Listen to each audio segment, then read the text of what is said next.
There were a large number of photographs found in the house and in the suitcase, and photographic negatives. Some of the photographs are taken with Brady and Hindley and moorland scenes in the background. It was very, very important that we started to identify all these scenes with the possibility, the very strong possibility, that areas in them depicted possible graves. Brady and Hindley never wouldn't tell us where anybody's were, and we did an awful lot of searching on the moors. I must say that it's down to Mountie that kept us going for weeks on end, walking the hills and searching for graves. We walked for miles over those moors, teams of us. It wasn't just one or two of us, there were whole hordes of policemen. The police had been searching the moors for several days without any success. And on Saturday the 16th of October 1965, Joe Mounsey decided to bring the lads from the Ashton Division up to make a search, using the old-fashioned way that was done then, metal prodding rods, pushing them into the ground. No findings were made at all, and it was decided to wrap the job up. All the policemen were going back to the vans to be taken home. And then Bobby said, I've got to go to the toilet. The sergeant said, well, you hurry up. And he dashes back up the hill, and as he looks down, there's a piece of bone sticking through the soil. And he said, hey, Sarge. And I went back up, and it looked like a sheep bone. On returning back down to the other officers, my attention was drawn to a depression in the peat.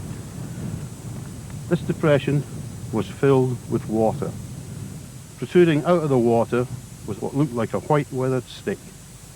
On making an examination, I saw it was a bone, but I couldn't tell a bone of what, either sheep or human. Due to the colour of the water, you couldn't see anything, but I could definitely feel something under the water. And I decided then that I would call the other officers up. The coach was loaded up and ready to go, and they were shouting to me that it's time to go. And I said, no, there's something up here. I'm staying. I'd found something, and I was not leaving the moor until it was uncovered. So we gradually moved the soil away gently, and upon finding a piece of material, realised it was clothing, and we knew it was a human body, not a sheep. I drove up there and walked up the hill to a large group of detectives. It was a very bad night. It was very eerie, very like a Hitchcock film, with all this mist swirling around, and it was cold and it was wet. And when we got there was big arch lights on, pointing towards what looked like a very shallow grave. No more than 2 feet deep, not very long. In the grave, there was a body of a girl. You could see that it was a girl lying on its back.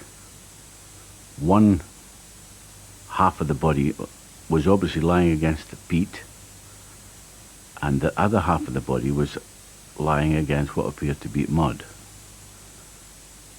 The part that was lying against the mud, there was nothing there. There was no clothes, there was no features, nothing. It had absolutely gone. And the part lying against the peat, all the features were there, all the clothes were there, the hair was there. Very easily to identify that from the picture that we had, that was Leslie Ann Downey.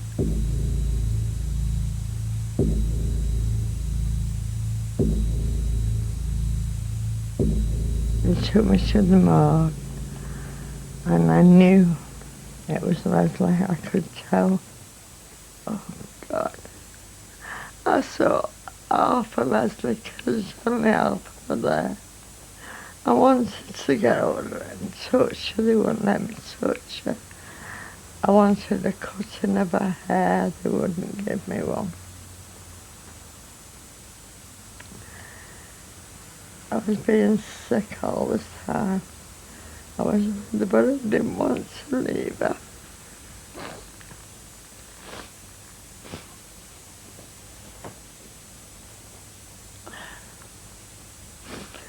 that shell went through.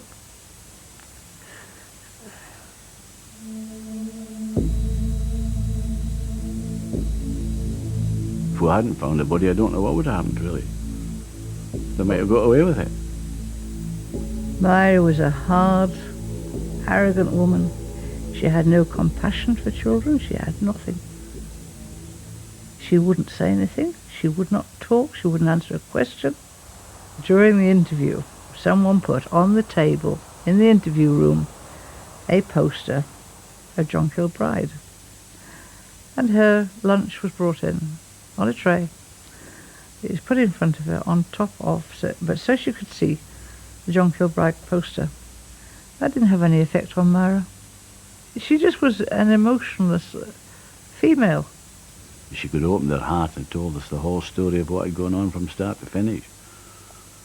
But she didn't, and she wouldn't, and everything had to be proved, and the breakthrough was finding the body of Leslie Ann Downey. When we found the photographs of Leslie Ann Downey standing on a bed, naked, legs apart, hands outstretched, clothed in nothing but a pair of socks and wearing a gag, with a terrified look in her eyes, we realised that if we could link the bed head in the back bedroom at 16 Wardlebrook Avenue with the bed head revealed in the photographs, this would be a major breakthrough. It would mean that Brady and Hindley knew of the whereabouts of Leslie Ann Downey. I'd already found Myra Hindley's fingerprints on the photographs, so we had to then do a comparison with the bedhead in the photograph and the bedhead in the back bedroom. This was done in the same way as you would do a fingerprint comparison. They were able to match marks up on the wall in the bed head with marks in the photograph of Leslie Ann Downey. That, of course, proved that that photograph was taken in that room. Having found that similarity, of course, that meant that the fingerprints revealed on the photograph, identified as those of Myra Hindley, placed the photographs in Wardlebrook Avenue, placed the bed revealed in the photographs in Wardlebrook Avenue, which showed that they must have had complete knowledge of the photographs, the room, and Leslie Ann Downey. Since Brady and Hindley had photographed each other near the grave of Leslie Ann Downey, police believed the couple must have pictured themselves on other graves. They had a hunch that finding the exact location of one photograph in particular could lead them to the discovery of a second body. Another photograph which was very, very interesting was a photograph of Myra Hindley kneeling on a moorland with a puppy dog in her coat, staring down at a patch of which looked like recently disturbed ground. The trick was to find this scene. I got a telephone call at Ashton-under-Lyne police station: get yourself and your camera up to the moors and don't be followed. When I got there, I was given the photograph, the picture of Myra and Holland Brownlow. Look at that and see if it means anything to you. As I walked around, I suddenly realised that it lit upon the absolutely same spot. That's when I took another photograph showing the foreground and the background of Holland Brownlow and matched it up with a photograph. And those two photographs together are quite a picture, because the only thing that's missing from my photograph is Hindley and the puppy. The next thing to do, of course, was to establish that it was a grave.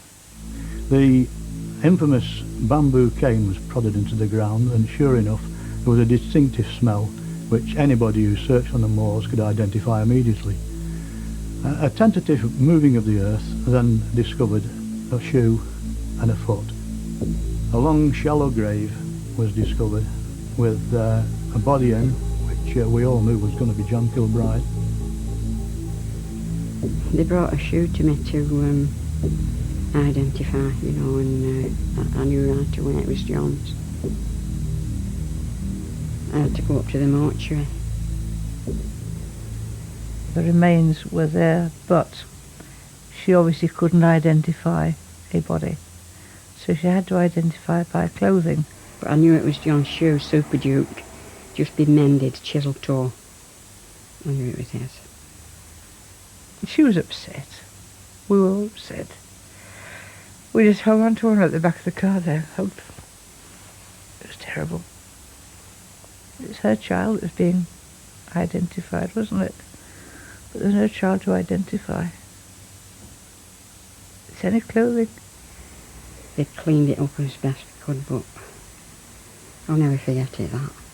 I'd altered his jacket, I'd altered his underwear, his father's underwear, because I wasn't rich, I couldn't always buy him new. I knew it was his. The buttons on the jacket were football I'd stitched on myself, and there was no doubt at all.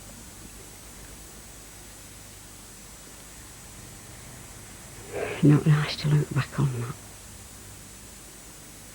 It was horrendous, that murder. And particularly when you see pictures of a woman, which you later learn is a woman standing over the grave of a child that's just been buried, just dumped like a bag of rubbish in the moors. It's horrific.